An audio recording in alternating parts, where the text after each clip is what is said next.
ಇದರಲ್ಲಿ ministry of home affairs and civil defence ಇದರ ಪ್ರಕಾರ ಒಟ್ಟು ದೇಶದಲ್ಲಿ 3 ಕೆಟಗರಿಯನ್ನು ಮಾಡಿದ್ದಾರೆ. ಒಂದು ಕೆಟಗರಿ 1 ಅಂತ ಕರೀತಾರೆ, ಕೆಟಗರಿ 2 ಮತ್ತು ಕೆಟಗರಿ 3 ಅಂತ ಬರುತ್ತೆ. ಕೆಟಗರಿ 1 ಅಂತ ಇದ್ದರೆ ಮೋಸ್ಟ್ ವಲ್ನರಬಲ್ ಏರಿಯಾಗಳು ಬರೋಂಥದ್ದು. ಕೆಟಗರಿ 2 and 3 ಏನು ಮಾಡ್ತಾರೆ ಅಂತ ಹೇಳಿದ್ರೆ, ಎಲ್ಲಿ ಪ್ರಮುಖವಾದಂಥ ಅಣೆಕಟ್ಟಿದೆ ಇಡೀ ದೇಶದಲ್ಲಿ, ಎಲ್ಲಿ ದೊಡ್ಡ ದೊಡ್ಡ ಇಂಡಸ್ಟ್ರೀಸ್ ಇದೆ, ಎಲ್ಲಿ ಅಣುಸ್ಥಾವರಗಳಿದೆ, ಎಲ್ಲಿ ಹೆಚ್ಚು ಜನರು ಪಾರ್ಟಿಸಿಪೇಟ್ ಮಾಡ್ತಾರೆ ಅಂಥ ಪ್ಲೇಸನ್ನು ಸೆಲೆಕ್ಟ್ ಮಾಡ್ಕೊಂಡಿದ್ದಾರೆ. ಸೊ ನಮ್ಮದು ಪ್ರಮುಖವಾದಂಥ ಡ್ಯಾಮ್ ಇರೋದ್ರಿಂದ ನಮ್ಮ ಜಿಲ್ಲೆಯದು ಕೂಡ KRS ಡ್ಯಾಮನ್ನು ಆಯ್ಕೆ ಮಾಡ್ಕೊಂಡಿದ್ದಾರೆ. KRS ಅಲ್ಲಿ ಒಂದು ನಾವು ಪಾರ್ಕಿಂಗ್ ಏರಿಯಾ ಇದೆ, ಪಾರ್ಕಿಂಗ್ ಏರಿಯಾದಲ್ಲಿ ಮಾಡ್ತಾ ಇದ್ದೀವಿ. ಮತ್ತು ಹೋಟೆಲ್ ರಾಯಲ್ ಆರ್ಚಿಡ್ ಹೋಟೆಲ್ಲು ಮತ್ತು ಮಯೂರ ಹೋಟೆಲನ್ನು ನಾವು ಆಯ್ಕೆ ಮಾಡಿಕೊಂಡು ಅಲ್ಲಿ ಮಾಡ್ತಾ ಇದ್ದೀವಿ. ಸರಿಸುಮಾರು ನಮ್ಮ ಇದ್ರ ಪ್ರಕಾರ ಒಂದು 150 ಜನ ಹೆಚ್ಚು ಆಫೀಸರ್ಸ್ ಇದರಲ್ಲಿ ಇನ್ವಾಲ್ವ್ಮೆಂಟ್ ಆಗ್ತಾ ಇದ್ದಾರೆ.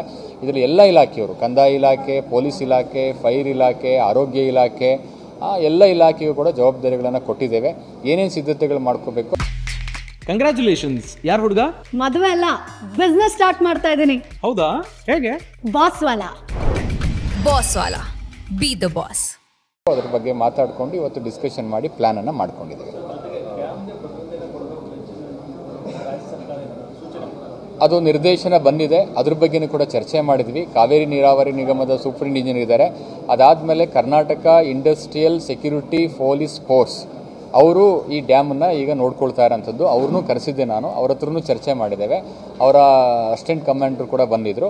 ಹೆಚ್ಚು ಭದ್ರತೆಯನ್ನು ತೆಗೆದುಕೊಳ್ಳಿಕ್ಕೆ ಮತ್ತು ಎಲ್ಲ ಸುರಕ್ಷಿತ ಕ್ರಮಗಳನ್ನು ತೆಗೆದುಕೊಳ್ಳಿಕ್ಕೆ ಸೂಚನೆಯನ್ನು ಕೊಟ್ಟಿದ್ದೇವೆ. ಪ್ರವಾಸಿಗರಿಗೆ ನಿರ್ಬಂಧ ಇಲ್ಲ, ಪ್ರವಾಸಿಗರು ಬರ್ಬೋದು. ಆದರೆ ಯಾರೂ ಕೂಡ ಪ್ಯಾನಿಕ್ ಆಗೋ ಅವಶ್ಯಕತೆ ಇಲ್ಲ, ಭಯಪಡುವ ಅವಶ್ಯಕತೆ ಇಲ್ಲ. ಅದನ್ನು ವೆರಿ ಕ್ಲಾರಿಟಿ ಕೊಟ್ಟಿದ್ದೀವಿ. ಮತ್ತು ಭಾಳ ಮುಖ್ಯವಾಗಿ ಸುತ್ತಮುತ್ತ ಗ್ರಾಮ ಪಂಚಾಯತಿಗಳು ಈಗ ಸೈರನ್ ಹಾಕ್ತೀವಿ.